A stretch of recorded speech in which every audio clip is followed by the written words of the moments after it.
যুদ্ধের প্রথম থেকেই পশ্চিমাদের অন্ধ সমর্থনে যুদ্ধক্ষেত্রে রাশিয়াকে মোকাবিলা করছে ইউক্রেন। তবে মার্কিন প্রেসিডেন্ট হিসেবে ডোনাল্ড ট্রাম্প জয় লাভের পর প্রথমে পাল্টেছিল সে চিত্র। নির্বাচনে জয় লাভ করেই শান্তি চুক্তি প্রস্তাবের মাধ্যমে যুদ্ধ বন্ধ করবেন ট্রাম্পের এমন প্রস্তাবে চিন্তার ভাঁজ পড়েছিলেন জেলেনস্কি প্রশাসনের কপালে।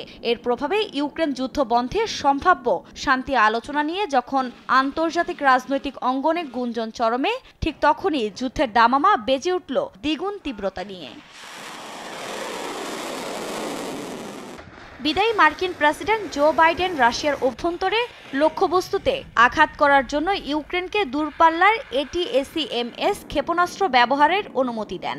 এরপর মঙ্গলবার ও বুধবার রাশিয়ার ভূখণ্ডে যুক্তরাষ্ট্র ও যুক্তরাজ্যের তৈরি দূরপাল্লার ক্ষেপণাস্ত্র দিয়ে হামলা চালায় ইউক্রেন।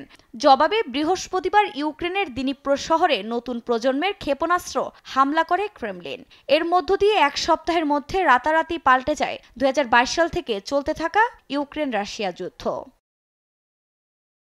গণমাধ্যমের বরাতে যুদ্ধক্ষেত্র থেকে যেসব খবর সামনে আসছে তাতে মনে হচ্ছে ইউক্রেনের সেনাদের ঘাড়ে নিঃশ্বাস ফেলছেন রুশ বাহিনী।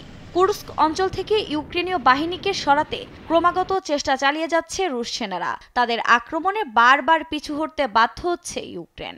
খার্কিভের দক্ষিণেও অগ্রসর হচ্ছে রুশ সেনারা।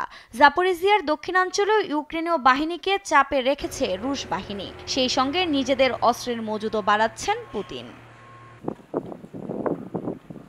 এর মাঝেই আন্তর্জাতিক রাজনৈতিক বিশ্লেষকদের বরাতে জানা যায় আনুষ্ঠানিকভাবে 20 জানুয়ারি হোয়াইট হাউসে প্রবেশ করবেন ট্রাম্প, যিনি ইউক্রেন ইস্যুতে বরাবরই বাইডেন প্রশাসনের বিপক্ষে অবস্থান করেন। এই অবস্থায় বাইডেন প্রশাসন ইউক্রেনে আরও অস্ত্র গোলাবারুদ পাঠানোর অঙ্গীকার করলেও ক্রেমলিনের দাপটের কাছে জেলেনস্কি বাহিনী কতটা টিকতে পারবে তা এখনও নিশ্চিত নয়। আফরিন মৌ, নিউজ ডেস্ক, দেশ টিভি।